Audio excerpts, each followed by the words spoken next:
Aloha and welcome to Elevating Motherhood. I'm so glad you're here. I'm your host, Lori Beth Aldridge. I've taken my passion for conversation, perspective, and supporting moms and turned it into a podcast. My goal is to talk openly about motherhood, offer new ideas, and help moms find their confidence in this busy and sometimes overwhelming world we live in. We're going to dive deep, open up, and elevate motherhood. Thanks for being here with me. Let's get started.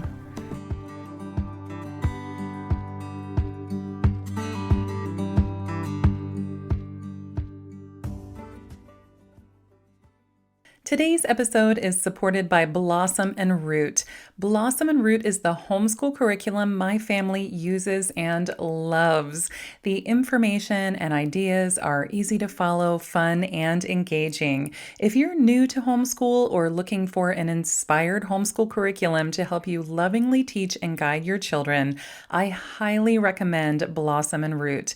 Using this curriculum has brought so much connection and joy to our family's homeschool days. I love it, and my kids do too. Blossom and Root has generously offered a discount code for listeners of Elevating Motherhood. Use the code LoriBeth10, LORIBETH10 at checkout for 10% off your purchase. For more information about Blossom and Root and why my family loves it so much, head to elevatingmotherhood.com/homeschool. That's elevatingmotherhood.com/homeschool. Thanks also to Primally Pure for supporting today's episode.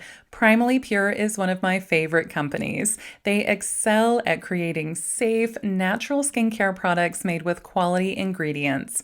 Primally Pure has become my go-to brand for clean, non-toxic face cleansers, creams, and even home scents. I am in love with their Palo Santo collection, and they're also the makers of my favorite all-natural and effective deodorant. I love their Blue Tansy one. My husband Chris loves their tea tree scent. It also comes in a lot of other scents like lavender, charcoal, geranium, lemongrass, and there's even an unscented one too. They have a really great quiz on their website right now for you to find out more about your skin and what might work well for you. Primally Pure has also generously offered a discount code for listeners. Be sure to use the code LORIBETH10, LORIBETH10, for 10% off your first order. For a list of my favorite products and more information, head over to elevatingmotherhood.com/primally pure. That's elevatingmotherhood.com/primally pure. This episode broke me open. You'll hear at the beginning how I'm almost kind of hesitant to bring up anything because I live on an island, and what if people don't like what I have to say about my birth stories or improving birth culture, here or anywhere? But today's guest, Mandy Irby, is a safe space. She is a safe person to open up to and share honestly and to just grow and change with. And I am so thrilled and completely humbled to be able to introduce her to you. Mandy first caught my attention when another guest here on the show suggested that I check out her work. So I went to her YouTube channel and wow. I discovered that she is dropping truth bombs as a labor and delivery nurse. One of the only ones that I have ever heard speak truth from the perspective of a nurse while also supporting parents, other nurses, and just telling the truth. It's in that truth that birth culture can elevate and change for the better, which is what she and I are both passionate about doing.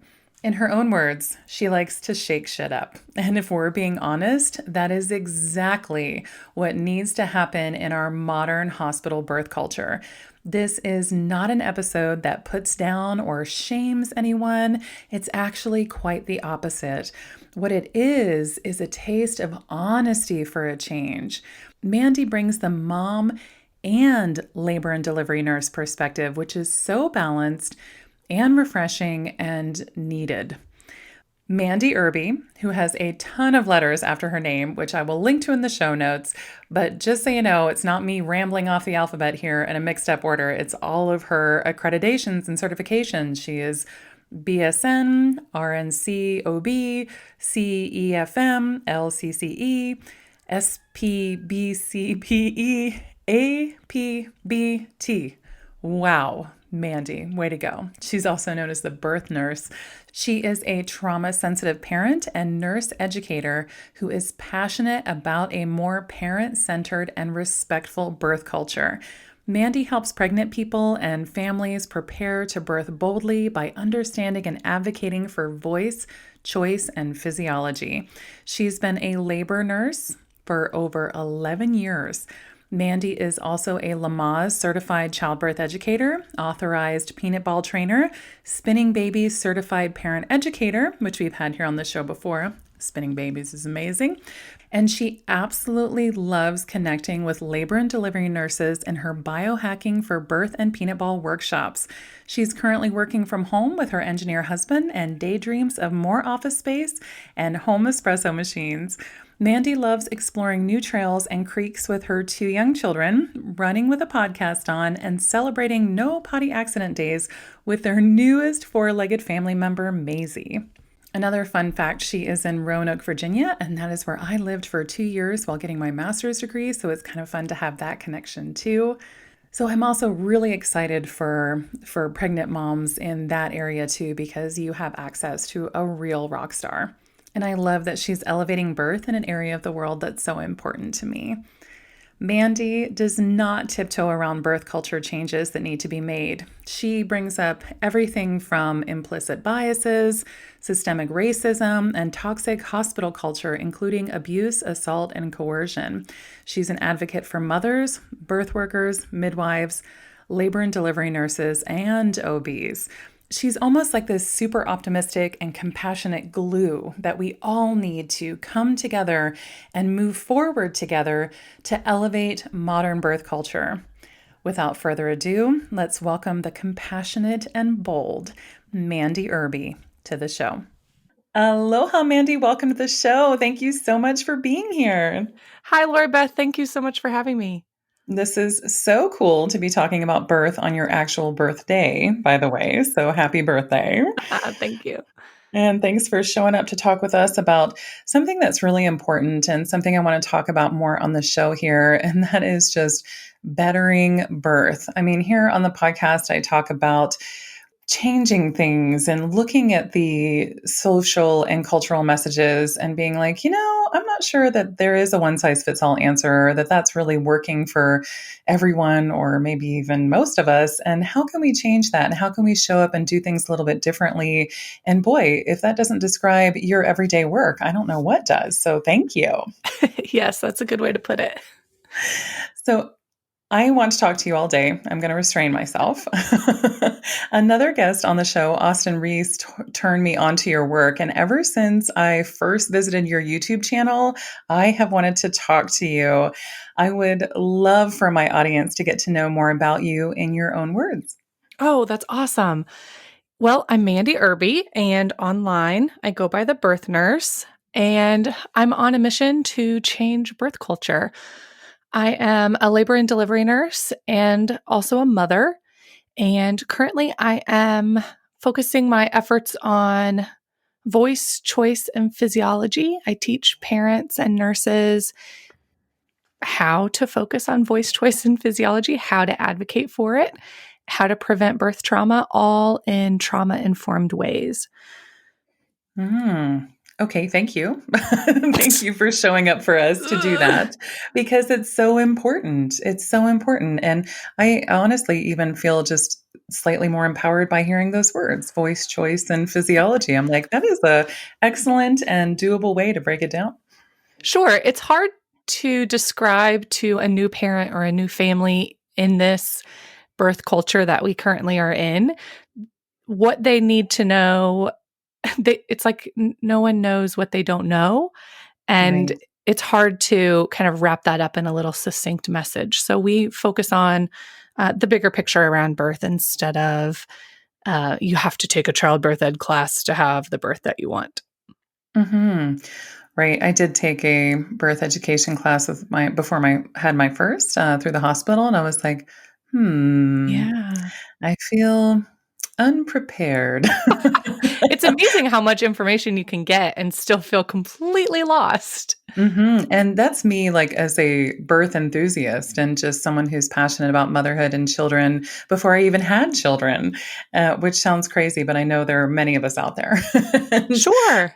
and I had read tons of books and listened to all the things, and I did go in feeling like I knew more than what was presented, not in a cocky way, just in a like, oh, well, I've read these alternative books and this isn't really matching up with what I just read, and now I'm going to have to figure this out. And yeah, and I left there thinking, man, if this is the only class that people get, or the only quote unquote childbirth education people have before going in, wow, there seems to be a big deficit there.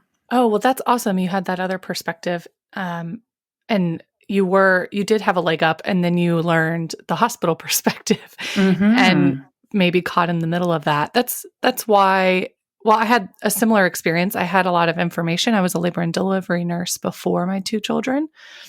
So I felt like I had the hospital perspective Hmm. and not the other perspective, like you said, maybe holistic birth or alternative or the other Or side. natural, normal. I don't know. There's so many different words for it. It's just Sure. different. It's different. It's different.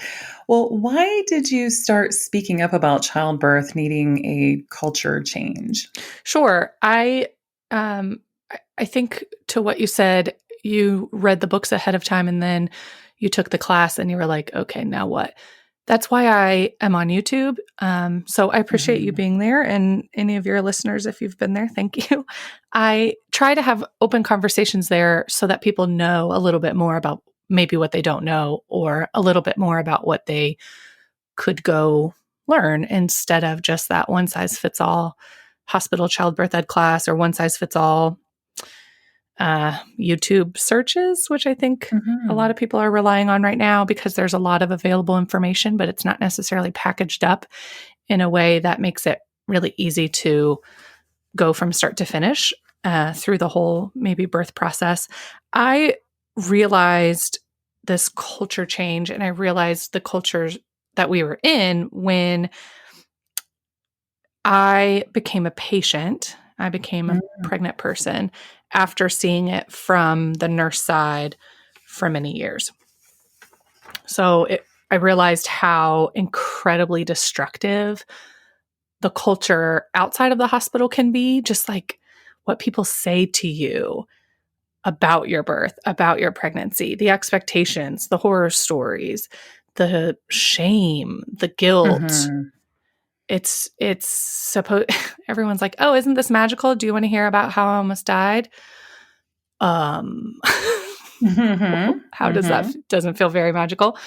mhm, And it's supposed to be magical, or everyone says it's this magical time, and then you're really not getting a lot of information from your very short hospital or prenatal visits. You're not getting a lot of information from classes or friends or family that is really useful to you in a way that you can kind of formulate your own expectations and your own idea around what you want your birth to be. We really see a lot of it in movies and mhm, TV shows and the media, and it's terrifying. It was terrifying for me.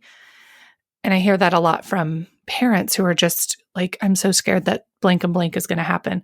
So I learned about that side when I was pregnant. And then I learned and I saw a different side on the inside of birth, or the inside of the hospital culture, when I became a patient and I was in that vulnerable position, trying to mm, advocate for myself, trying to advocate for my baby.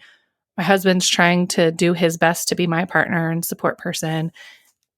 It was a whole shed a whole new light on this birth world. And I thought, since I was since I did have both perspectives, I just thought, "Oh my gosh, how many other people don't know about this?" mhm. I actually really appreciate that you bring that perspective to the table and are honest and vulnerable about it too, because I think that there needs to be some sort of bridge, something Yeah. in understanding. Because even just hearing you describe what you described and the disconnect between those, like I had a near-death experience, but don't worry, it's really magical. It's really hard for the listener to of that who hasn't gone through it before, who doesn't know the magic, who doesn't like hasn't processed the other part of it too, like it's hard to make that connection and it's hard to bring those ideas together. Or even like the hospital birth class and then my books, it's like, wait a second, Right. these pieces aren't fitting together. And I feel like they can and they should. And how do we show everybody that there's not just one puzzle that we're working on here, and that literally every single mom who comes in is unique and brings all of these unique elements to the table, their beliefs, their history, their Oh, wishes, their hopes, their dreams. And gosh, I was talking with a friend the other day who even, doesn't have children yet. And what would happen, the pressure that you bring to the table when you finally get pregnant after all these years, and then the birth is upon you, and you're bringing all of this, I have chills just thinking about it, all this energy to the hospital bed or the birthing bed, and just like, what if this is my only chance and at experiencing this? And there's just so much that we bring to the table that I feel like there needs to be more space for those stories and all of everything that people bring to the table. And also there's the business side of it too. I mhm. mean, man, you know, how do you balance that? So I appreciate you bringing your personal experiences, both professional and as a mom, to the table and doing that. How are all the ways that you show up? Because I definitely want my listeners to know that going into it so they know how it is you show up and promote change through support and education in all your mediums, including your new exciting one this week, by the way. Oh, I know. Well, thank you. I show up on social media, love it, hate it, all that. Yes. It's fun. I do have a lot of fun. I'm on mostly on YouTube and Instagram. And I still have some in person classes. I have made it a priority to support my local community in unique ways, in ways that I love. And I love being in person with parents. And I teach occasionally and currently am just making sure we're very, very safe. So occasionally in person, but mostly online, teaching parents online classes. My Mhm. favorites are the live 4-week classes that I teach with a friend. They're pretty incredible. I teach labor and delivery nurses. Oh, excuse me. I teach parent classes. I'm one of the educators, but I also work with parents one-on-one. And I kind of thought about this when you talked about your friend, because I am trauma informed. I am trained to work with people around birth and around trauma, either birth trauma or historical trauma. So I do work one on one with people to prepare for preventing birth trauma and also postpartum processing. So it's not just, you should have taken my class or Mhm. a one class is going to prevent all kinds of trauma. I work with a lot of actually birth professionals through a lot of that because there's a lot of trauma there around their births. And then I support labor and delivery nurses and birth professionals with discussions on social media and trauma informed workshops on trauma, peanut balls, and labor support skills. Hmm. I know that I'm curious, and I know listeners were probably curious in this moment. What does trauma informed mean? Oh, exactly what you just said. Mm. When you spoke about everyone bringing their own story to their experience. Trauma informed care is just making space for that, understanding that everyone has their own story, everyone has their own experiences, and they make choices for themselves with that history in mind and those experiences in mind. It's understanding that there's trauma in life around a lot of different experiences, and trauma Mhm. is subjective. So it could be loss in your past, it could be abuse, assault, neglect, it could be near misses in any of those instances, all the way up Mhm. to PTSD. And it Mhm. doesn't have to be around birth, but it's in our body and it's in our past. And we can bring it with us. And we do bring it with us when we make decisions, and especially around birth, because I just imagine birth like in Shrek, where the onion layers are peeled back Mhm. and we're all these layers and we're beautiful, colorful, layered people. And in birth, a lot of that is opened and we're very, very vulnerable to allow for this new life. And those can be unlayered, even though we've done so well at hiding them or healing them or dealing with them. They can come out in labor in kind of surprising ways. So so Mhm. trauma-informed care is being aware of that and being careful of that with everyone. Mhm. Wow, thank you for that. I wonder how many listeners are like myself, just were catapulted back to some of their births and being like, "Oh, Oh, uh-huh." Yeah, I would yeah. definitely describe that as like a cracking open, breaking open, peeling back, extremely vulnerable moment. And not just because your hoo-ha is out there. It's Right. because just all the things come to the surface as your baby comes to the surface. And you're like, oh, right, was not expecting Oh my that. gosh, yes. I feel the same way. Yeah. So, and then part of me hearing you, I'm like, why isn't that just standard of care? Why isn't that just standard practice? Or to use like a buzzword that's being thrown around these days, best practices. I don't know if we're going to be using those words. I think that best practices would be, I don't know, trauma informed care. It just seems so important. And you're right.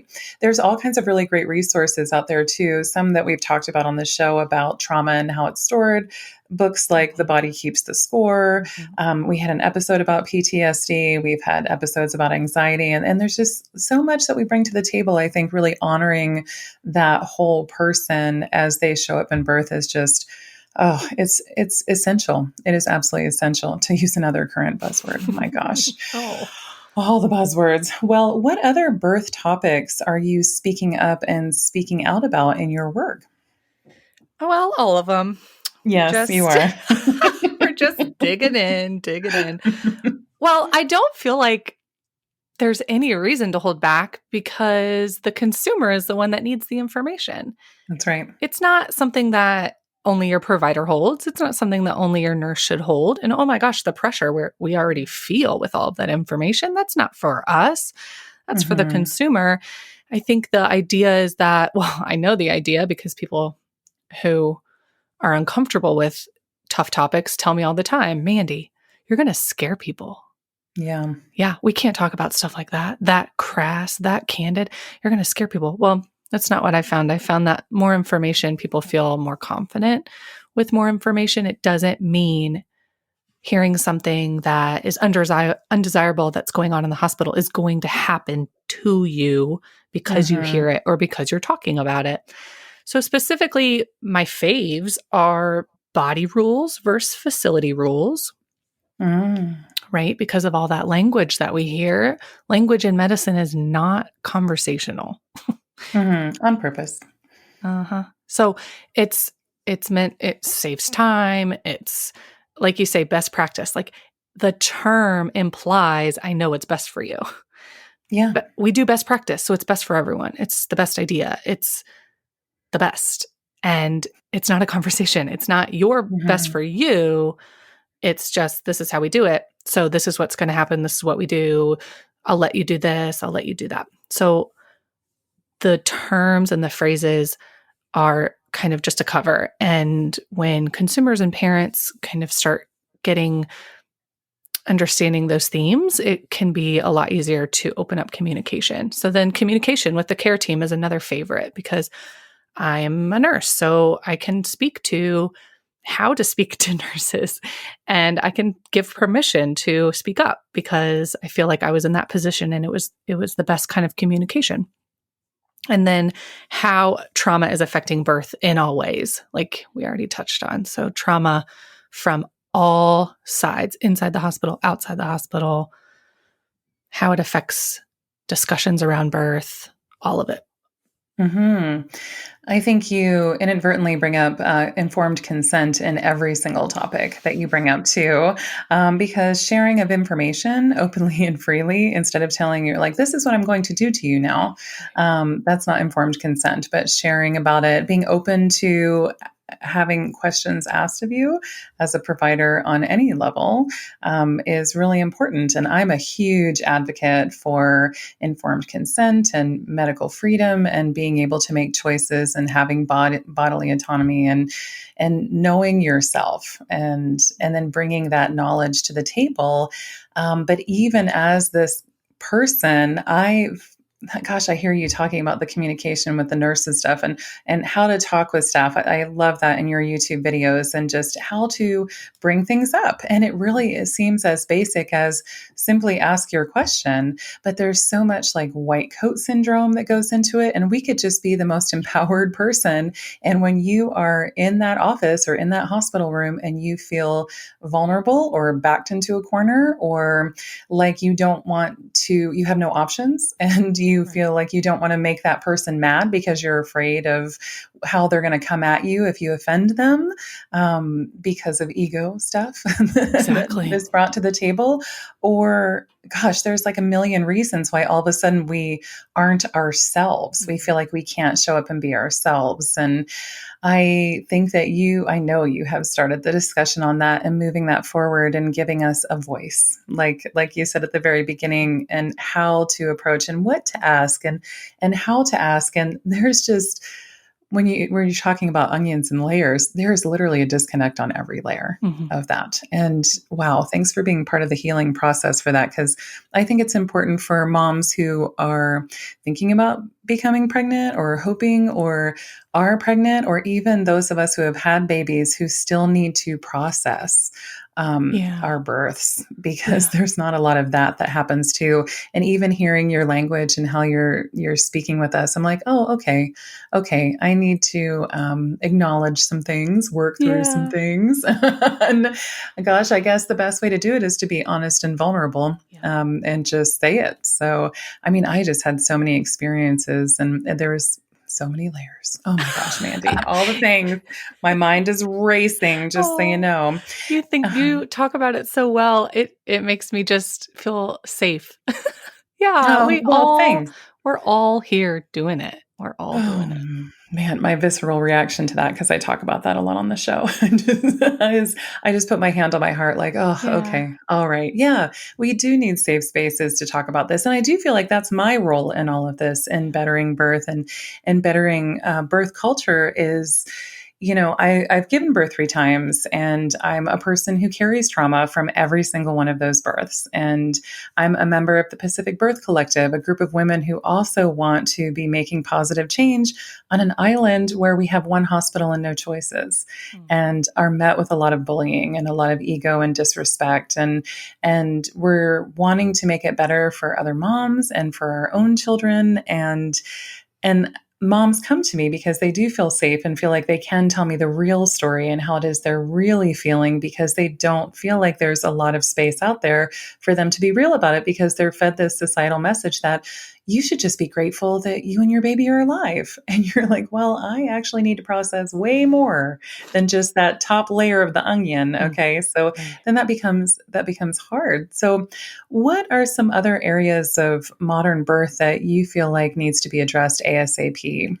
Well, you and I are speaking the same language Mm-hmm. because you said it, individualized care. So care needs to be parent-centered Mm-hmm. always, all the time, Mm-hmm. centered around the consumer, centered around the pregnant person, centered around that team, and always trauma informed. Mm-hmm. And when I think about kind of the picture that you were painting about being this strong person and being this advocate for yourself and being this perhaps professional or overcoming infertility, whatever your onion layers are, whatever your story is, to your listeners, or even speaking to you and me, Mm-hmm. humans giving birth, humans going through their either teenage, young adult years, we've been through stuff, every single person. Yeah. And I'm not talking about teaching someone how to overcome hard stuff.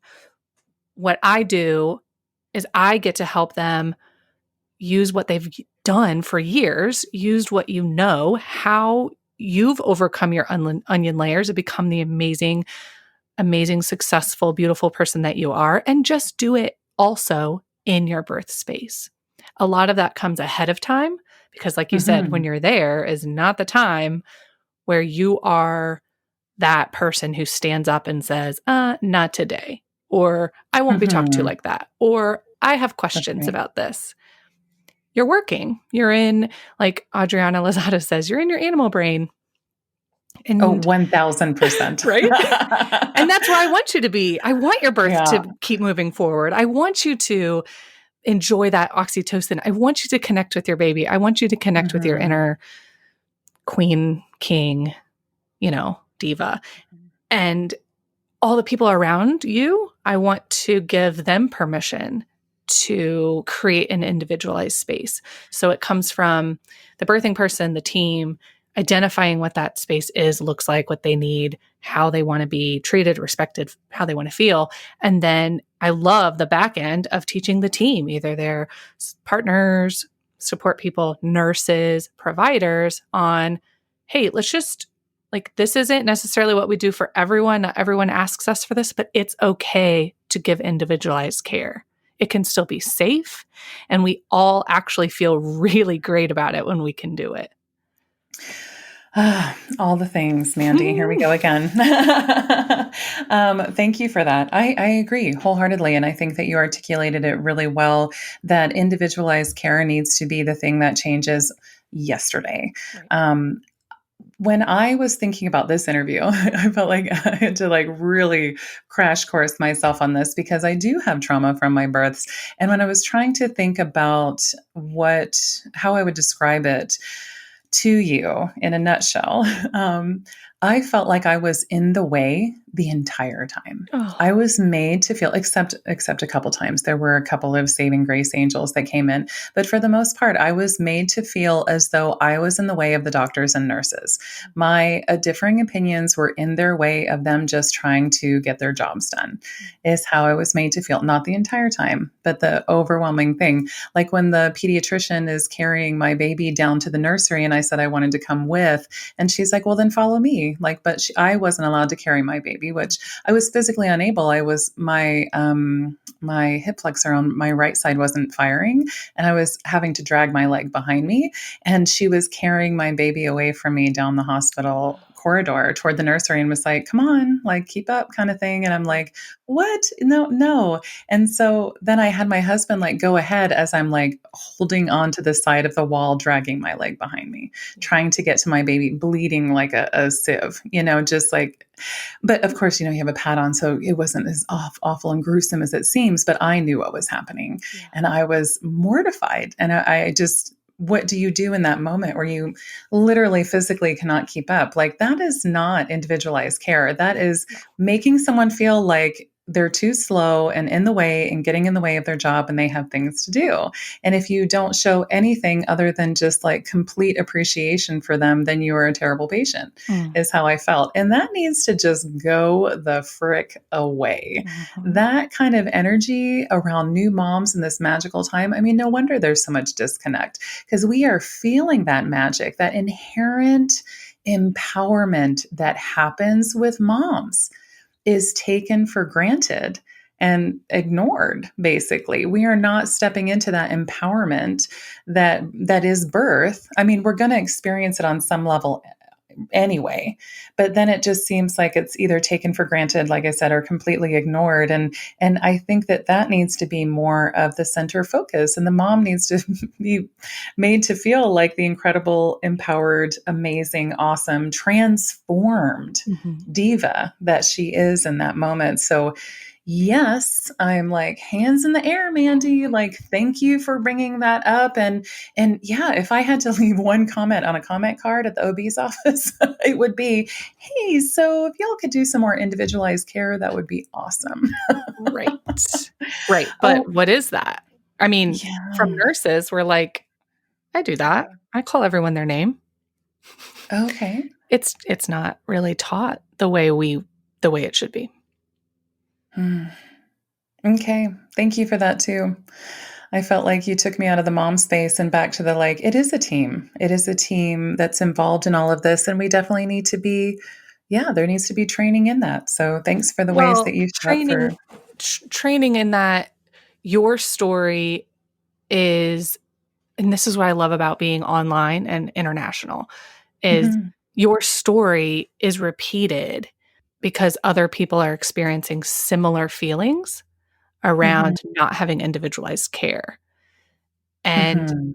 in that power, the power that is that understanding and knowing where we can communicate with each other around the world, we can talk about birth everywhere. It is the understanding that it's not just that one provider that was just a jerk. Right. Right. That's right. Thank you for that. I know you talk about other birth professionals in the birth space besides just OBGYNs and just nurses and midwives. There's birth doulas, and then there's the support team. When it comes to communicating with each other, and I know there's bad people out there. Mm-hmm. On average, I think most people just have trauma. I think they are in a toxic work environment. Yes. Okay. Yes. All Right. right. All right. I needed to hear that perspective. Yes. And there are priorities that are within that business, within that system, that are not aligned with birth priorities. Yep. Yep. Yep. No Yep. excuses, but it's just bad all around. No, It's not a bettering the system. It's a full overhaul. You're right. I mean, that we are literally taking the world's biggest topic and shoving it into one podcast and being like, so we're trying to make change, and we are making change, and how can we do that?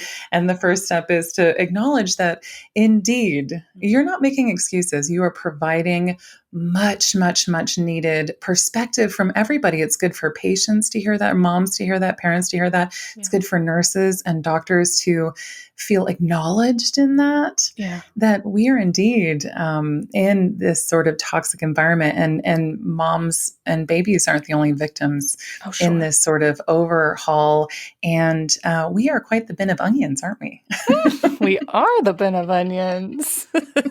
And if you, as an onion, can look around and realize there's a whole bunch of other onions around you with a lot of layers, then it frees everybody up to be themselves. And it frees everybody up to get to the heart of why they started the work that they did in the first place. Exactly. Really. Do good. You can do good. You can do right. You can do right by your clients. You have the kind of permission to do the good that you went into that work for. That is kind of sometimes a fight. Yeah. Yeah. And, that's quite the F word. But it does feel like, I'm sure that it's not just moms feeling like they need to fight for their rights and informed consent. It's just like, wow, if we could just, I don't know, there's going to be a different word we use in there. Yeah, we don't like that word, right? But we're trying. And I think that's a first layer, the onion is just not going to go away, of the conversation. And I think that there's one thing that really stuck out to me, and what you talk about in your Instagram stories.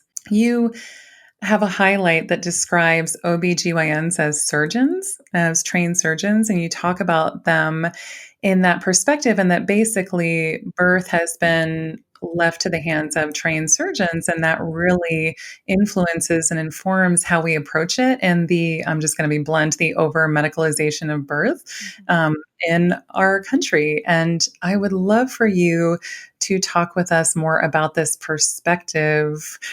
Yeah, because I really appreciate it. And I think that you've tapped into something and just a different way for us to look at it that will lead to positive change. Oh, sure. Thank you. Yeah, that perspective kind of raised a lot of eyebrows, and I got a lot of feedback from that. I'm sure. Which is great. I love that. I love if you're there for the conversation. I love it. The title was OBGYNs are just surgeons, or more than surgeons, and then prove it. And that was the call to action for the OBGYNs that were listening and ready to learn from someone that's not an OBGYN. I am not. And I had a lot of people really upset by some posts about saying your care is being managed by a surgeon. And my perspective now from that leads my direction when I receive, or when I go to search for medical care. And I was just thinking about this with my son the other day. And, I thought, well, if we go to an ENT, that's a surgeon. So I'm going to expect that their recommendation is either they're not ready for surgery or ready for surgery because that person is specialized in surgery. Mm-hmm. So, why would we expect low risk pregnancy and birth to be best managed by a surgeon who specializes in OBGYN, high risk, and surgery? And I think the public isn't aware because of the over medicalization, because of the business factor that we've taken birth and put it inside of business, inside of big business, a Mm-hmm. big business, not just the business of paying a midwife to attend. It's a massive business and very political. And we've done that. And so now we've quieted, made illegal, degraded, made ugly, and shamed midwifery, which is actually the practice of specializing in low risk pregnancy and birth. Mm-hmm. So when people go and they say, well, my surgeon, my OBGYN, and I don't mean to, I have OBGYNs, I pay OBGYNs to take care of Mm-hmm. me. I'm not saying that they're bad people. I'm just saying when consumers, families, birthing people are surprised when they are offered intervention after intervention after intervention, and surprised when we as a community are surprised to see the cesarean rate has maintained 32% for a very long time. We are nowhere near Healthy People 2020 where we should have been by this year. Mm-hmm. Then it's being managed by surgeons. So when OBGYN said, hey, that's not fair, we're more than that, I know they're Mm-hmm. more. They have the potential to do more. They have the expectation to do more. My call to action was, how are you more? Like, prove how are you more? Specifically, individuals, what is your cesarean rate? Are you sharing that with your patients? What is Right. your birth, physiologic birth rate? What is your induction rate?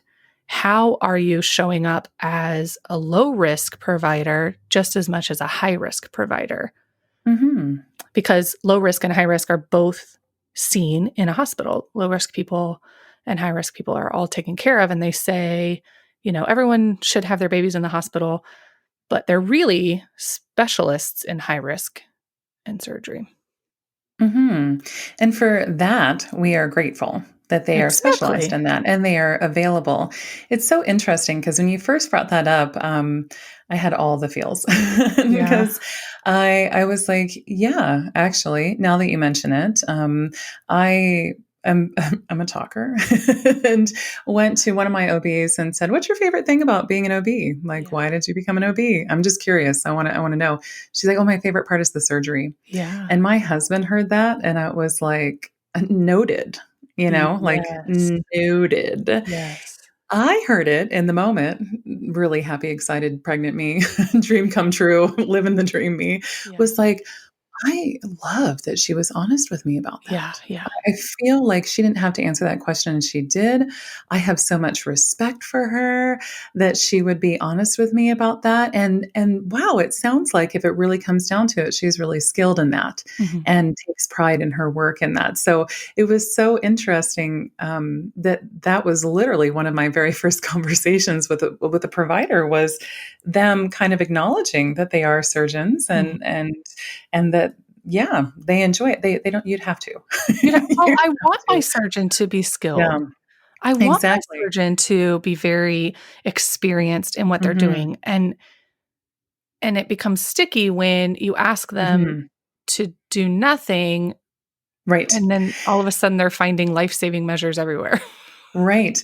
Well, you sharing this perspective really helped me process part of my birth story too, because at the end of the day, at the end of one of my births, two of my births, three of my births, mostly two. All right, let's say two and a half. Um, I felt like it was a bait and switch, Mm. is what I felt like. I felt like I was listened to a certain degree and respected to a certain degree, and I felt heard and like. But when it came time for the birth moment, I definitely felt like it was very managed by a surgeon, Mhm. as you were mentioning, and I didn't feel like there was a lot of room for my opinion at that point in my animalistic state, which I can see both sides of that, right? I can Mhm. see both sides of it, but coming at it from the mom perspective, like you are providing that bridge, and how honoring the individual can really make space for the surgeons, if you will, because now I can't really think of them as anything else. And I respect them for that. And at the same time, I'm like, whoa, hey, whoa, there needs to be a lot more room for normal, like you said, low risk birth and pregnancy and all of that, and bringing more of that to the table Mhm. for sure. Yeah, I think OB specialty is very unique. And a lot of the time that I was at the bedside, I was curious about this because you think surgeons are this type of person. And I don't want to put anyone in a box, but I'll just say on Hmm. average, people say labor and delivery nurses are a type of person, and it's not. I mean, I think it's great. But surgeons might be a type of person. Your patient's asleep, you get to do surgery, Hmm. you get long hours. Like there are some goods and bads. Well, with OB though, it's kind of like, why would a surgeon do OB? There's so much out of control when it comes to birth. And you would Fair think a enough. surgeon would be like a control person.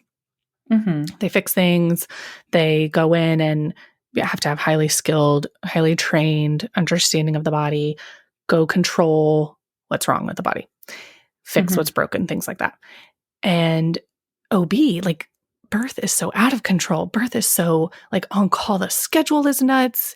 And I don't know. I think there's part of being a surgeon and being an OB is you kind of get the best of both worlds where you don't have 15-hour surgeries. You can have a family. You can share call with your practice group, but you get to do surgery and you get to do Hmm. GYN surgery and you get to do C-section surgery, which is pretty big deal, like pretty Hmm. invasive surgery. You get to do like the robotic surgery. Like there's all kind, it's a variety, which Hmm. sounds great for surgery, but then it's kind of fuzzy when it comes to physiologic birth is very different than surgery. It's 1000%, so much for hands sure. off. Right. Well, you've opened up the conversation and the wheels are spinning, and I think it's good. I think you've identified a part that needs to I don't want to say change, just there needs to be a light shown on that part. And I Sure. think that that's okay. And I think it's easy to see both sides then much more clearly by you shining a light on that part. So thank you so much for that. One of the things that I was thinking about in terms of trauma, because we hear trauma a lot, and I didn't really quite realize it until this morning talking with you, is that there's two different types of sort of trauma that we're talking about, of like trauma informed care, and then actually birth trauma itself, trauma that happens actually during birth, and then trauma that we carry going into the birth. And I feel like birth trauma is way more common than it should be, Mhm. and that it's often dismissed and not talked about by or acknowledged by medical staff or family and friends, and even birthing women themselves who have gone through trauma, because we're like slap a band-aid on it, like at least you're alive, you and the baby are alive, you should be grateful for that and move on. Or we just don't deal with it as a way to cope. I mean, gosh, I'm 7 years deep into processing this, and it's just a lot. And based on not necessarily the trauma informed care, but birth trauma, what do you wish more people, medical staff included, understood about birth trauma? Oh, birth trauma is this fuzzy thing to grasp. And in the hospital as a bedside nurse, I thought birth trauma meant physical suffering. Okay. I thought it was a lot of times that is talking about the infant or the fetus or the newborn, trauma to the baby, birth trauma, or like during the birth, they get hurt. And Mm. that's what it is used for. But birth trauma, the way we're talking, is Hmm. more of a subjective trauma that happens to the birthing person. A lot of times when there's a life or death situation or near death or um, risk of harm or harm that has happened around the birth, but not all the time. And birth trauma is very much, if you say you're traumatized or you're having trauma symptoms after your birth, then it was traumatic for you. And no one in the room would be able to guess that necessarily. The wild part about birth trauma is that everyone in the room has the potential to experience it during that birth, whether they were the birthing person or not. So as the Talk nurse, more about that. Oh, sure. Yeah. As the Wow. nurse, I wouldn't necessarily experience birth trauma from your birth, but I could experience secondary trauma or my own trauma from something I'd seen in the past. Or I think maybe there's a risk to you being hurt or your baby being hurt. Whether you know that or not, I might experience that. Might experience trauma from what I witness other people doing or saying. Partners can experience trauma as well. And that can come from, I believed that my partner was in dire danger, or I believed my baby was in dire danger, or I felt out of control in the situation. And then same with birthing people. And it's more common when there's, unexpected events with the baby. It's more common when there's unexpected interventions that are going on, more common when there are emergencies or bleeding, unexpected emergencies or expected. But it's something that we're not taught as medical professionals how to prevent or what it is. And I think people assume that we are. Fair enough. Yeah. So I have a story. I have an example. Okay. So it comes from both sides, and I know I have like two sides that I'm always talking about, but they're so intimately related. Is the Yes, and it's so important. You are just awesome for that. Thank you. I just bounce back and forth. So follow me. So I'll talk about my second birth. So I have two children, and I had them when I was a labor and delivery nurse, and what a unique perspective I had. So I try to use them because they're pretty magical examples. My second birth, so my provider that was on call that day, this person was not my provider that I had chosen. I actually would never have chosen this provider to take care of me. And in the past, I had said that provider can never take care of me. Yet here we are at night, when birth likes to happen. I am in labor. And this specific provider, now we are colleagues. We work together regularly. And I knew his type of patient. He had a type. And to just give you an insight on the ugliness, they were known as princesses. Oh, okay. Right? So a term that's not very nice. Princesses. And so that didn't have any effect on me being a patient necessarily because I wasn't his patient, but that's just a backstory. I actually loved taking care of his patients. And I would sometimes be able to guess that they were his prior to knowing if I were just meeting them because they asked a lot of questions or they had long birth plans. They were quote unquote needy, which means in hospital terms, they were asking for what they needed, which is incredible. I loved that. I was like, just tell me how I can help you. This is amazing. You already know. I love it. I'm happy to be flexible. Let's do this together. We actually worked really well together when I was their nurse, taking care of them. So I had no problems with that, but that is what people knew him as. And since I'd been trained in trauma-informed care, I was able to be flexible with them. I was able to kind of like go follow their lead pretty easily. Now I was his patient. And I told him in the few minutes that we had before my baby was born, when I was at the hospital, I told him my history. I said very quickly, because I had to have a plan because of my history. So I wanted him to know the plan. So I had to give him a little insight. The insight was, hey, I've had trauma in my past, and I recently experienced birth trauma with my previous birth. So here's what I need to have happen.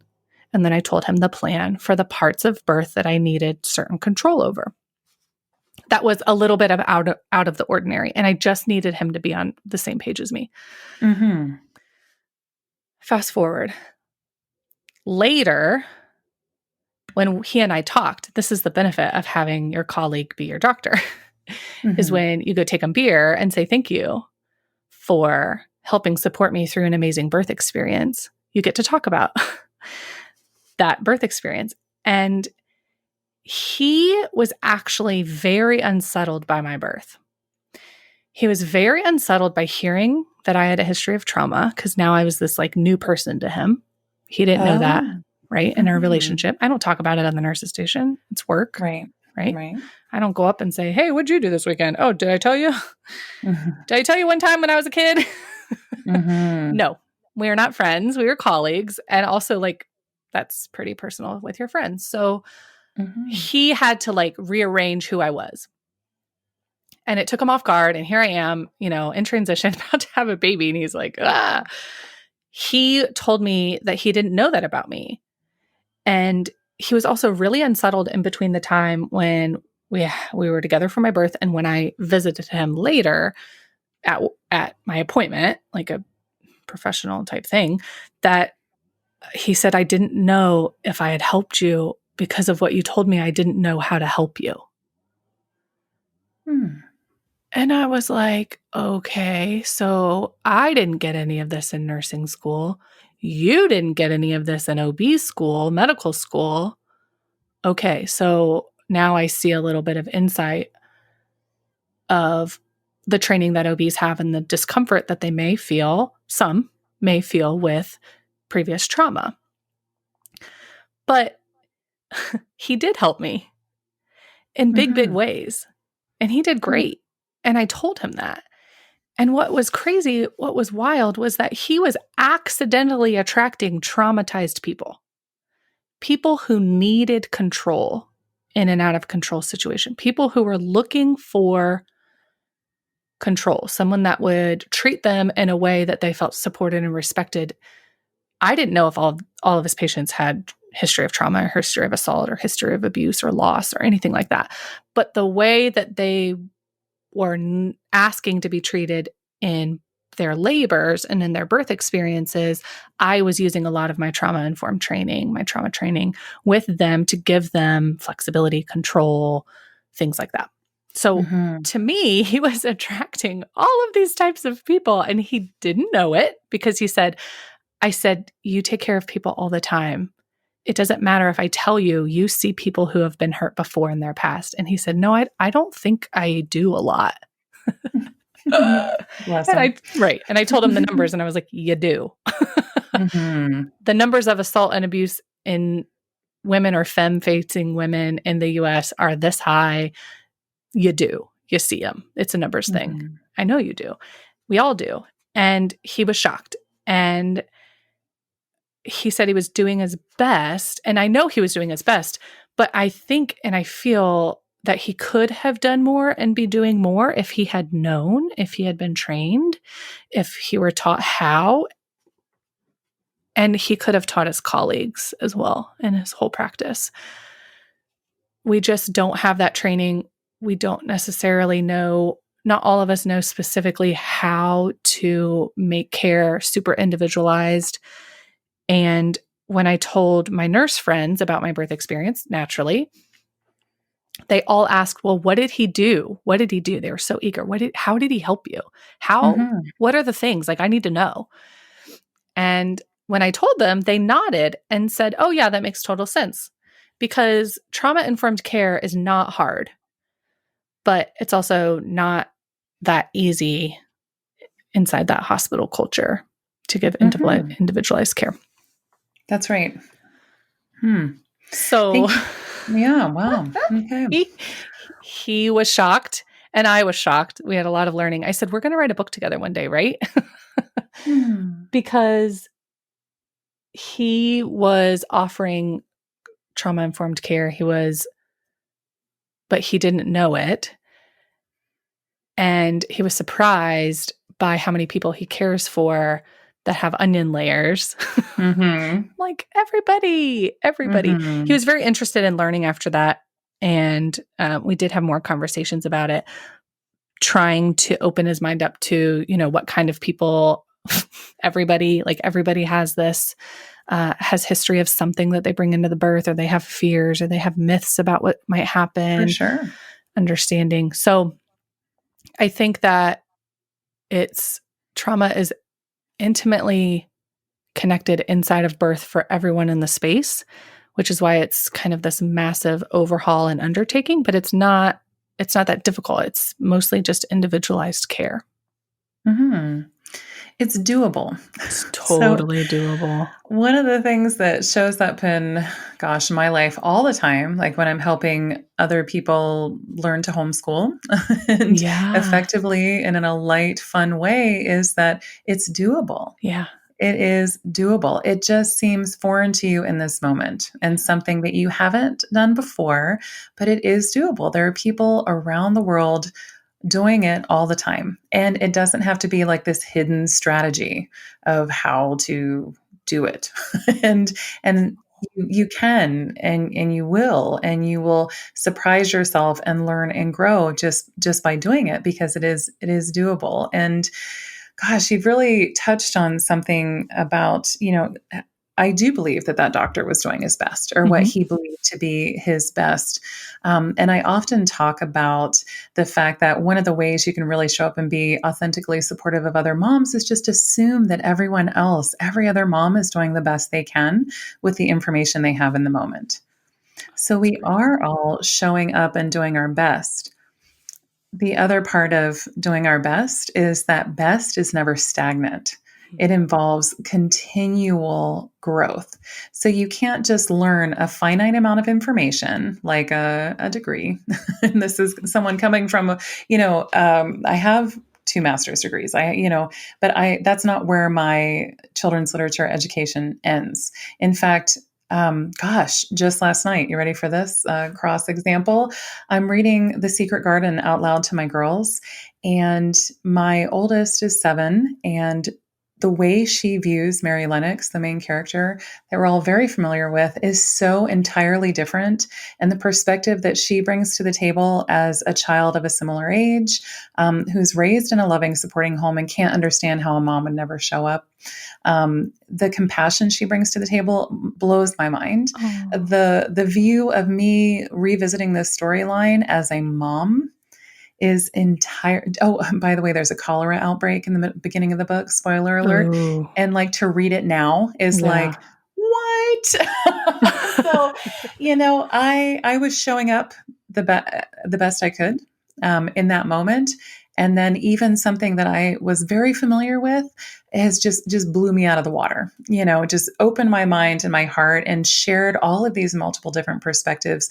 So yes, I was showing up and doing my best in that moment as a mom and as a reader and a storyteller and all of that, homeschooler.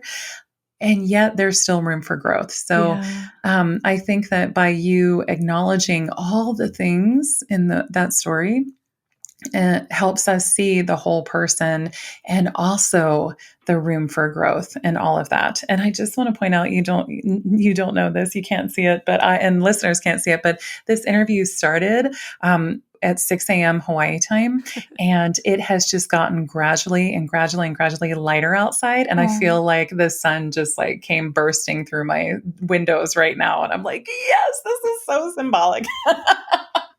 Because I feel like that's what's happening, and I feel like there is hope and for bridges and more communication and all of that. And going into this conversation, I almost felt like it was a heavy to ask you this next question, because we live on an island, because we feel like we are fighting with the hospital. We feel like we're disrespected, moms in the community, birth workers, everybody. We feel like we're constantly tiptoeing around so that we don't step on anyone's toes and we don't have options. But I know that this isn't just limited to an island.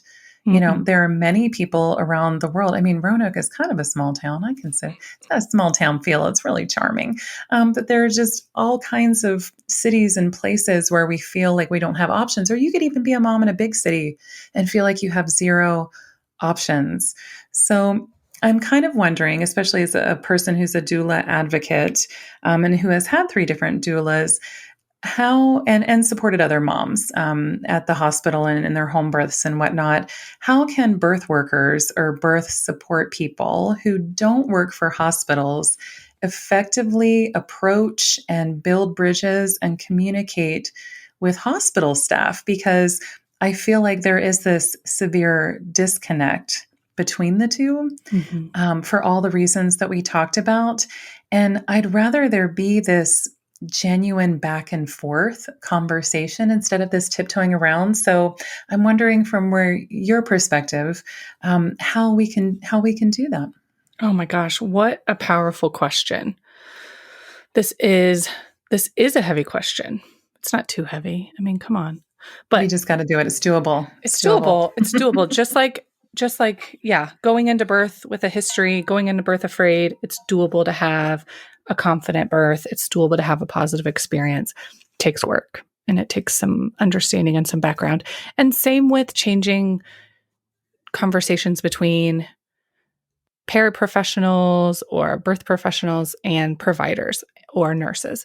It's work, but it's doable. And I don't know what is going to work exactly for every single team, but I think that that is the whole theme today, right? It's individualized. So we just do our best. We read out the situation. I really believe trauma informed training. So one side, both sides, all sides, everyone that's listening, let's do it. Have trauma informed training, because it's not saying that your side is the broken side and you need more education. Not at all. Right. But I think that that will help your perspective on where other people are coming from until they get that training and they can open up to their perspective, where you're coming from, and also where their trauma lies. We all have that. I think the people inside the hospital are working with a lot, Yeah. and it can show up ugly Hmm. as protective outer shields against out of control situations, against potential scary situations, against, ugly discussions that could happen, against retaliation that could happen in the workplace. Like, there's ugly workplace stuff going on. So trauma informed training on all sides. So working on that for yourself so that you can understand and kind of see the trauma that's everywhere inside of that place. If you're going to Hmm. hospital births or just potentially in other birth professionals, wherever you're witnessing birth or being in birth. And then really clear communication. All you can do is what you have control over. But what you have control over can and does seep into what, the patient's experience, the client's experience, and the pregnant person. So being vocal about goals. The hope is that nurses, if we're just speaking about two parts of it, nurses and doulas have the same goals. We have shared goals. That is to put the birthing person in the center, to elevate their experience, and to support them how they need to be supported on that day. And reminding each other of that with just an open mind, open heart, that this person could change today, and just remember why we're all here regularly Hmm. could just help ground and center everyone back to the birthing person, because it's not centered on your relationship. You don't have to have a great relationship to still be showing up for the parent or the birthing person. But, Hmm. it's better like that. We love that. It feels so Hmm. good. Hmm. And hopefully that leads to respect on both sides, and it leads to a growing relationship that can be long lasting and can be really incredible for parents coming into the space where you both share a relationship like this. Oh my gosh, great to see you. Right? Hmm. That's the goal, where we can improve and elevate someone else's experience just by knowing each other. But Hmm. until then, I think just being open about what is going on instead of this like quiet, I don't know. I think for me as a nurse, really was jealous of a doula role. I felt like I wanted that. I get along with doulas, and I've loved doulas. Absolutely love them, and I think they're essential, for Hmm. another use of that wild word. Hmm. But Uh, I I then when my patient had a doula and they were kind of doing it and like had a vibe and had this relationship and they had this connection with whomever else was in their team, they knew each other from the past Mm. and I didn't. So I was here giving support to strangers and Mhm. then like charting and like asking to monitor the baby and getting ice and I Mhm. eventually felt more comfortable and confident in my role, which was to provide creative options or creative solutions for what was going on and to really read the room and support everyone that was in the room. I got much more confident in that. But at first, I was like, oh, they have the fun part. Mm. So when I realized the goal, and I realized we all have the same goals, and it's best to come that support, loving support comes from someone that the patient knows better.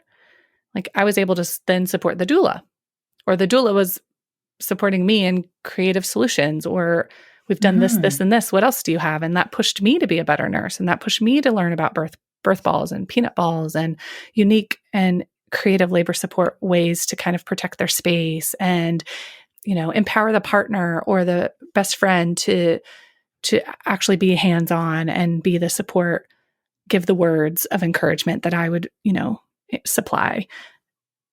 I became a more confident nurse that way and could form a relationship with, all kinds of doulas.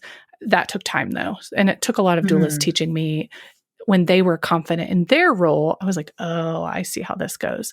And I feel like that can happen because it's on an individual basis. So you're not necessarily tied to the system, kind of like putting in red tape, putting in hurdles. Mhm. You don't have the hurdles of the system. It's just the two of you as, different parts of that person's team. Mhm. I think you have more control. I hear that, and I think that you're pointing out something that is really obvious, but but not acknowledged, and that is that we all want to feel acknowledged for what Yeah. it is we bring to the table. And if anyone feels disrespected or not seen or not heard, it causes some tension. And I would lovingly point out too that.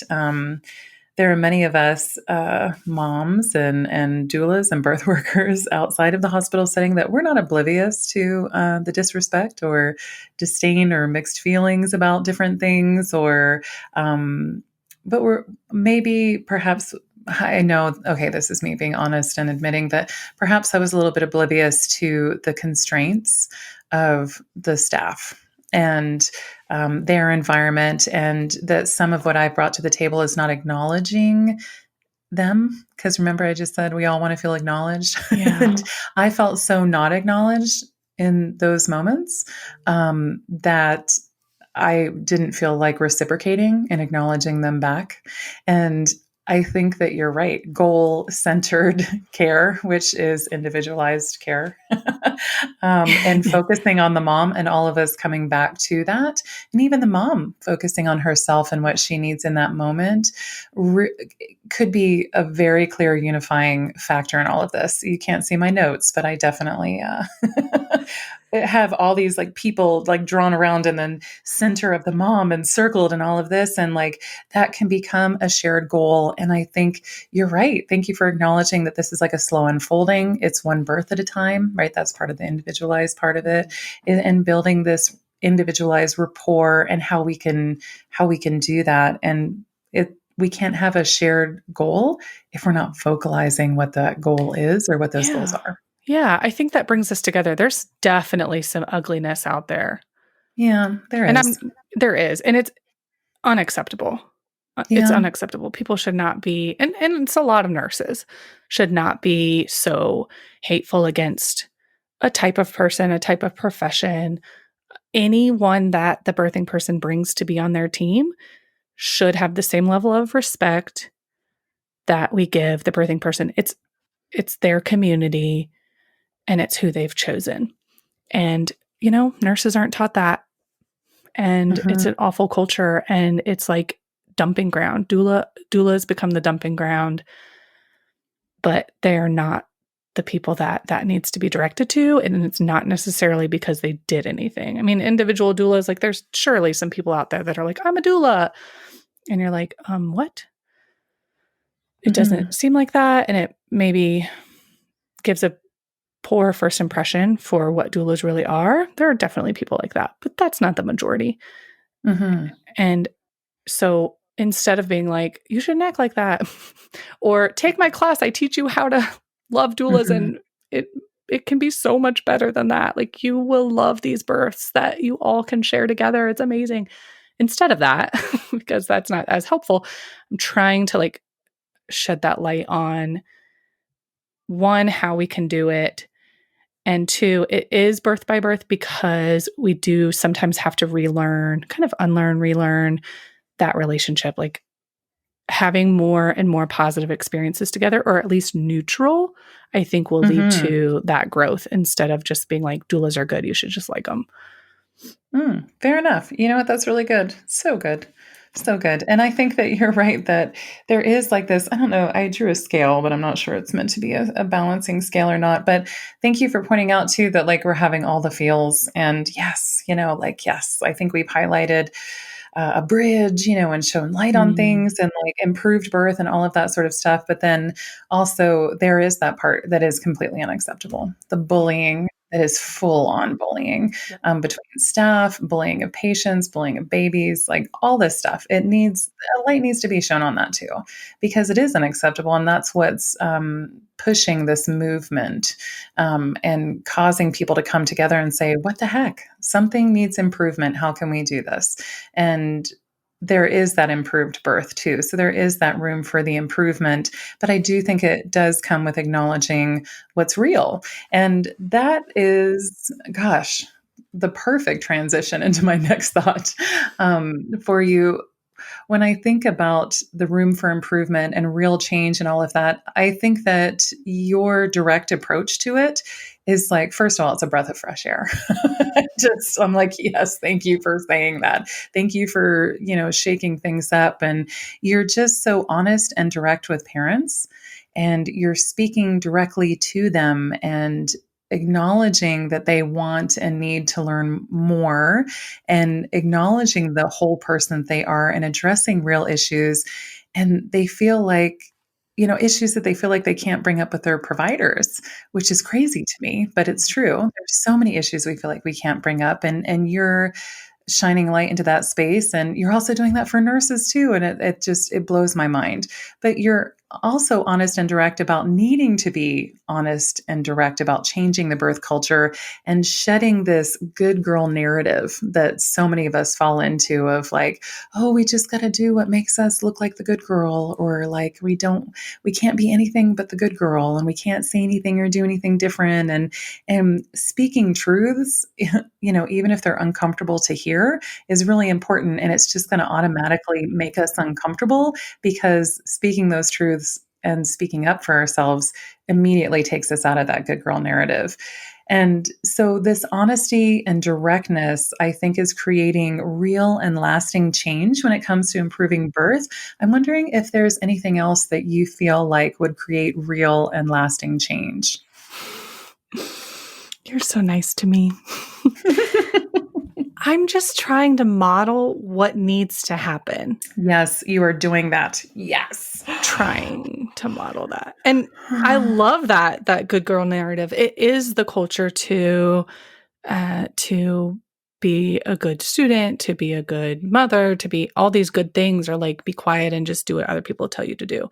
Mhm. And that's magnified inside of medicine, because that's how our grandparents and our parents and their parents grew up. Was the doctor came to the house, everyone got the shot of penicillin, be quiet so the doctor can do their work. It's very important work. And they're going to give you, like, older generations, wiser generations have no idea what kind of medicine they're taking. Some of them, Mhm. Mhm. they have no idea what the doctor did when they were there. And Mhm. I think my parents' generations are like running into the medical field and medical world. Like, I have to advocate because I have to take notes, because it's not, people don't understand what's going on inside. So it's been told to us to do that. So modeling asking for what we need, being direct. Nurses with families, being direct about their real options, being completely honest. I think can make change because, like I said, it's not the nurse's information to have; it's the consumer's information to have, Mm-hmm. and Mm-hmm. just kind of trying it out and seeing what happens when you're totally honest with someone and totally honest with the patient about if this happens, then this might be offered, and you have these choices. Even if you know some of them are like wild and your client or your patient wouldn't choose them, being honest and seeing how it goes, I think will come back to you. I mean, multiplied. Like you'll earn trust faster and you'll inspire them to speak up to their providers more often than they're doing, because a lot of times the nurses are like, just tell your doctor this. Why Mm-hmm. are you telling me? You need to tell your Yeah. doctor. Um, Parents can speak directly about what they need. And I feel like that's the easiest, fastest, most direct way to get it. And I think we need these issues out in the open in order to change them, specifically implicit biases, systemic racism, toxic hospital culture, including abuse, assault, and coercion that's happening. Mm-hmm. Tiptoeing Amen to around all of it. that. Yeah, Yeah, like you say, tiptoeing around it just allows it. that's And right. there's no need for that. Mm-hmm. That's right. My gosh. Well, I am genuinely curious for all the reasons. How has speaking up affected you and your career? Because hearing you speak and being so bold and not tiptoeing around it and calling a spade, I sat there listening, going, yes, yes, yes, yes, yes. And in the back of my mind, I was like, wow, what do her coworkers think of her? Or like, are the doctors mean to her because she speaks out and says, hey, things need to change? And like, which really actually says something about politics and power trips and our societal view about medical hierarchies. I mean, I can't tell you how many times I was at the mercy of like staff politics when with my babies. At one point, I was being bullied by a nurse who refused to do anything outside of like her standard like ear test protocol thing. And when I said no thanks, like I'd rather do it this way, and she's like, no, I need to take the baby, and I was like, no, you're not going to take my baby. And it was very strange. The whole thing was really strange, and I said, all the things, and she was telling me all her reasons, and it got to the point where I actually asked for another staff member, Mhm. and that nurse came in and was like, told me basically all about the politics of like, I'm so sorry, and basically please don't say anything, because if you say anything and like you Oh. just asking for another nurse makes it things really hard for me. And I'm like, whoa, first of all, if you are experiencing that level of disrespect and bullying, and it's that toxic for you that I can't even ask for like a second opinion or like a different person who's not going to be rude and disrespectful, there is an issue. But Yes. I was at least strong enough in that moment to be like, so I love and respect you as a person. Not my issue. Okay. Not my issue. P.S. It's 9 p.m. and I have a newborn and bleeding and all the things. And I need you to just do the basic thing. Like, I'm not asking for you to hang the moon. I'm not asking for special treatment. I'm not asking for all these things. I literally was just being communicative, and I'm a respectful parent. And from day one, and that's not going to change just because you're being disrespectful, and sorry about your thing. So anyway, that's a tangent, but it just became really obvious to me that there is like some politics and some stuff. And so, my gosh, how has this affected your career at all? I don't know. Oh, yeah. I mean, every day, Okay. especially when people would find out that I was online, they Oh, okay. would be curious and Yep. ask me about it and kind of pick and go see if they were Mhm. in it. Yeah, they I want to don't know if they're know. being talked about. Sure. Right. I hope it That's going to happen in elevated. this episode. It's going to happen in this episode. People are going to be like, I think I knew who that was. I know who that was. I know that doctor. No, I did not talk about people specifically in my social media. So they were pretty, I'm sure they were like, well, I just haven't found it yet. But that didn't happen. I was very respectful of that and very careful. because I valued my work and I also valued being direct and being open and honest with the public. But I was very, very careful while I worked for the system and while I worked for the hospital. But I mean, it was hard to tell if I was affected directly, specifically because I was speaking out. I know that there are definitely physicians that had a chip on their shoulder and would just dig in their heels at everything I said.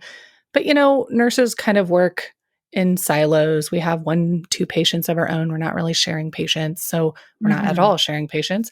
So I didn't know exactly how they treated every other staff member or if they were just digging their heels in for me. I know I was afraid that they would actually roll their eyes and treat my students differently when my students would say, because I taught for a little bit for the hospital.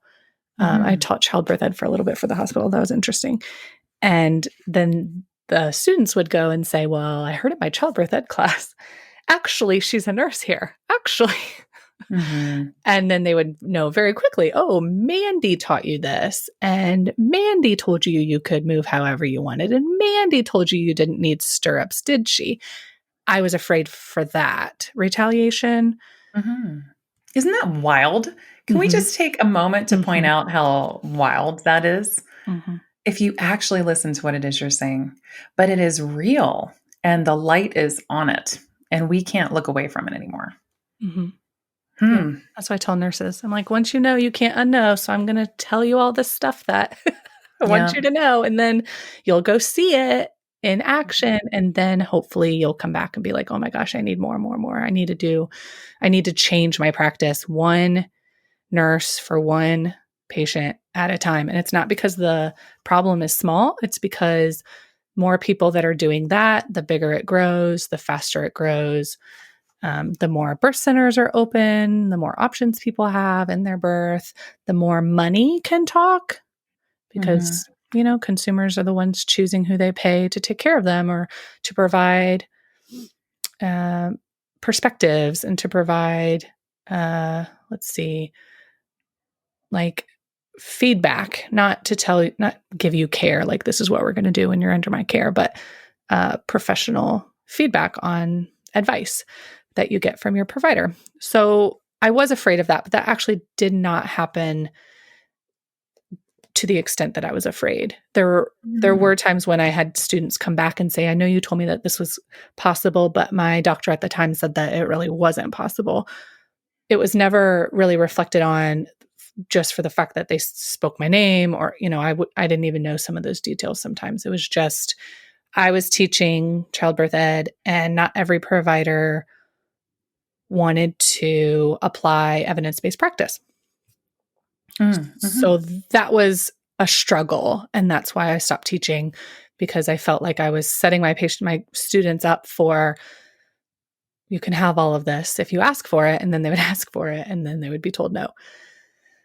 So it started there and I quit the bedside in January of this year.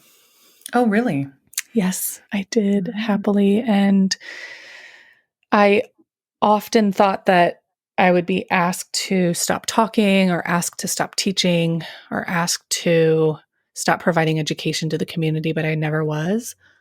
Okay. And I actually had really good relationships with turns out when I left, I didn't have that great of relationships with a lot of people that I was working with, but it was never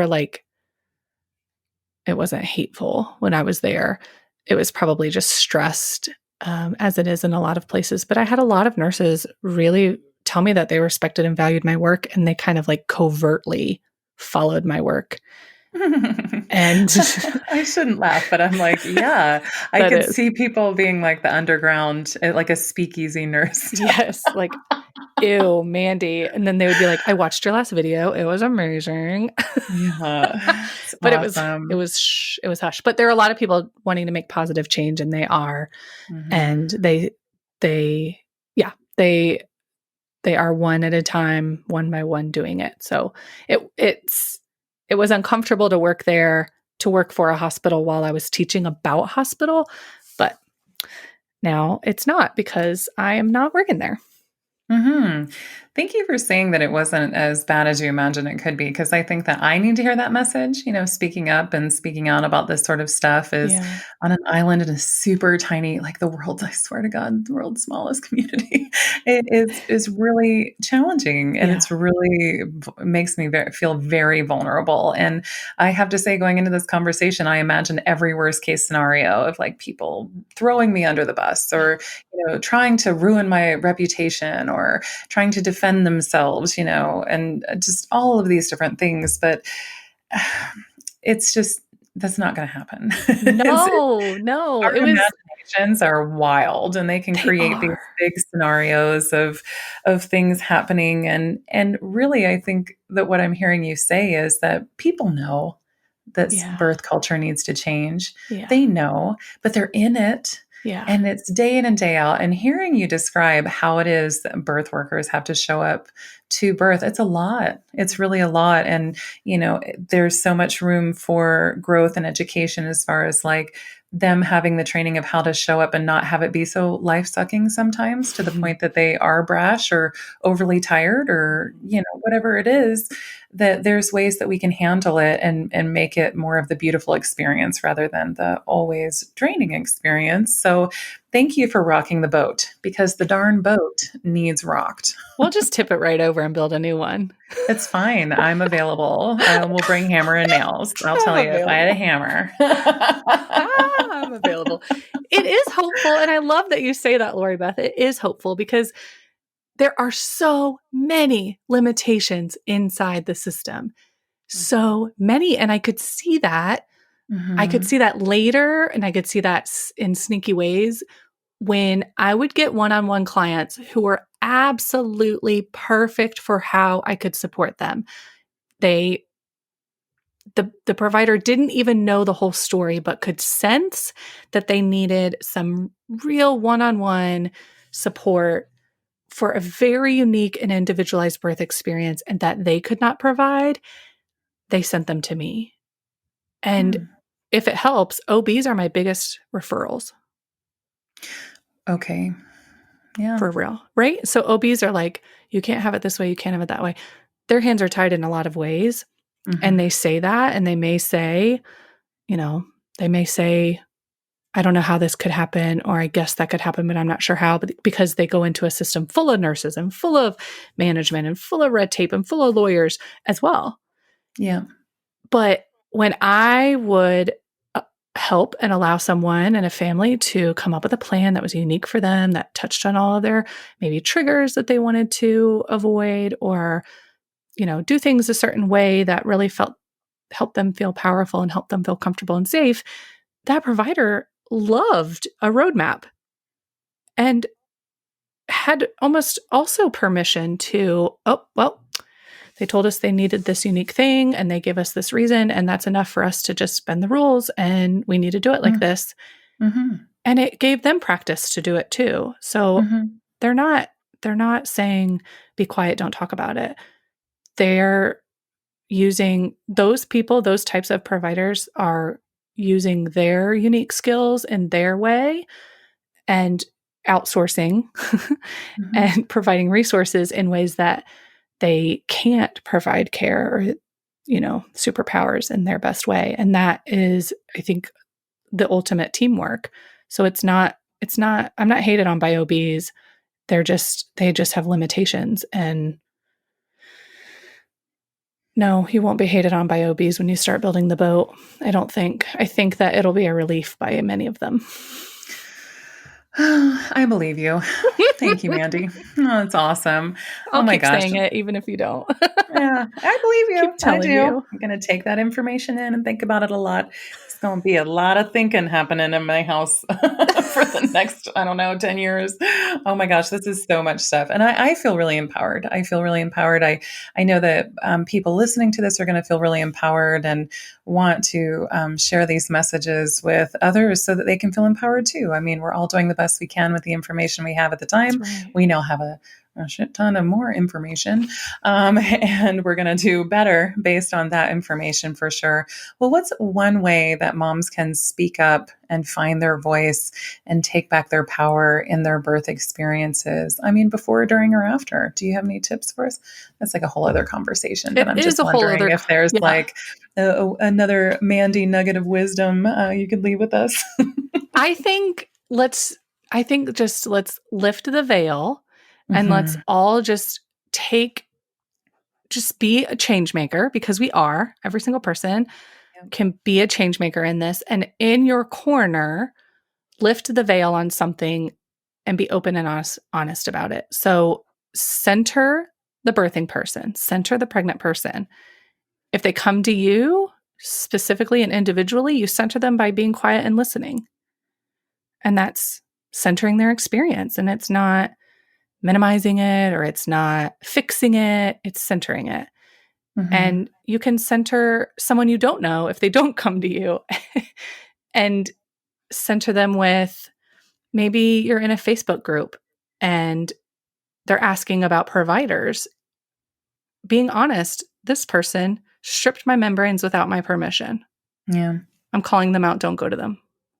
Because we have that information, because we've experienced it or been to them. That's a big one. And it's tough to say that because there's a lot of onions in that whole phrase. Mm-hmm. But it can be anything. It can be, they encouraged me to exclusively pump, and it was not what I requested and they didn't give me the resources that I need. Or, it's not just this is the provider that I really like. People also need to know this is something that happened that I didn't like, because calling out the bad stuff can be just as powerful. And I think if we lead the way and show by Mm-hmm. example that it's okay to say that stuff because it's not our fault that it happened, Right. can help save people maybe from that same experience. Mm-hmm. It just really shakes off that shame that we Yeah. carry around. And yeah, gosh, it needs to happen because Lord knows, as mothers, we are just awarded so many opportunities to just carry around so much shame. And we're changing that though. We are absolutely changing that in every conversation on this show. And this Yes. conversation in particular, it's amazing. And I know that another way that you empower moms is through your courses, and nurses too, by the way. Thank you for doing that, because I feel like you are honoring not only the whole mom and the whole parents that come to your courses, but then you're honoring the whole nurse who just wants to feel really great when she clocks out at the end of the day. She or Mm-hmm. he, sorry. Mm-hmm. Mm-hmm. I'm just so used to talking to moms. That they can just feel great when they clock out at the end of the day. And we all want that. Boy, when I our head hits the know. pillow and we're clocking out of the day in general, we want to feel great and like we showed up and we did our work and that we're not burdened by all of this shame and all of the things. So what can you do that for us now, here today, and the way you show up on social media and YouTube and in your courses? What can people expect from your different courses?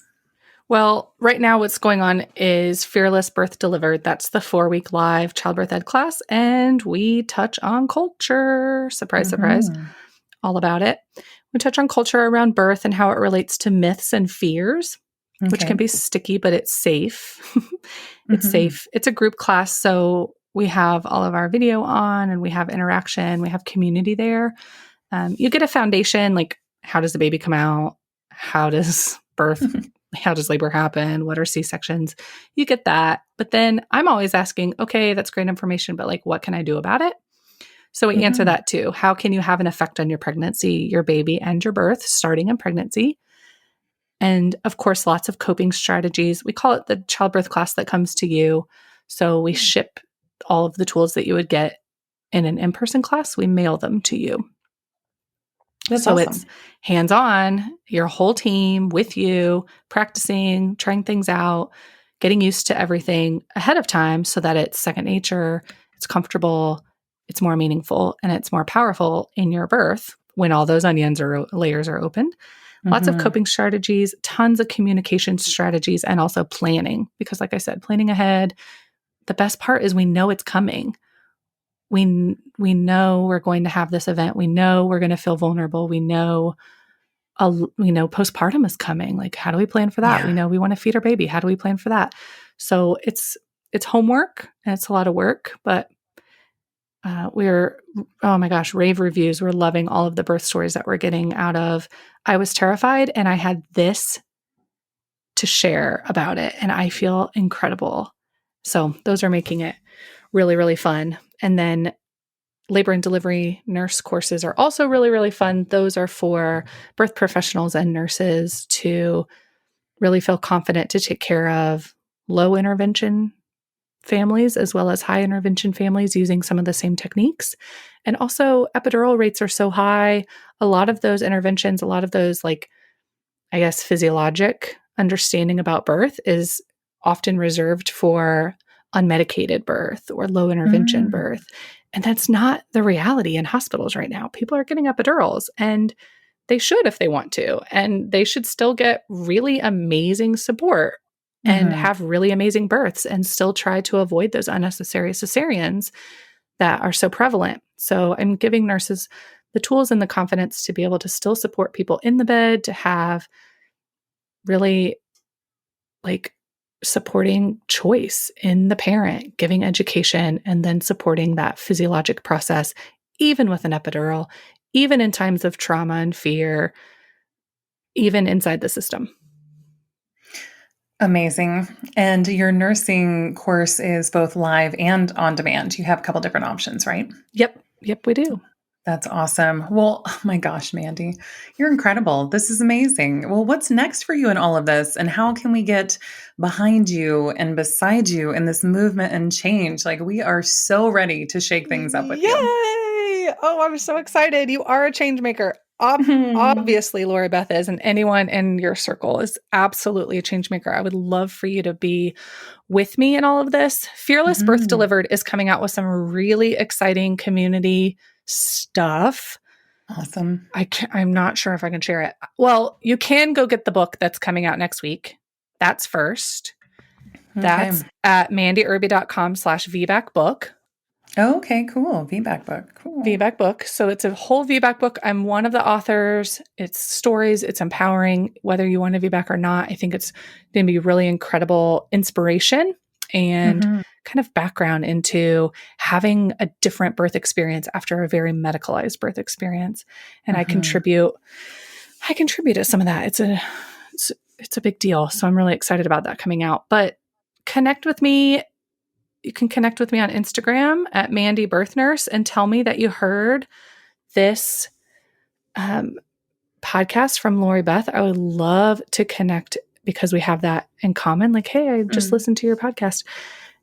Or you can go grab 125 labor positions on my website, and then you'll really be in the loop for all of the updates and exciting ways to participate in the big community that we are forming and launching, because I really think that, like, I talk about all sides of birth. I talk about all of the people involved, and now we're making a place for everyone to really come together, learn together, and hear from each other, because it turns out parents want more and more and more information.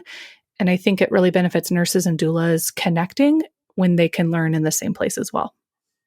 Amazing. I will be sure to link to all of those wonderful things in the show notes.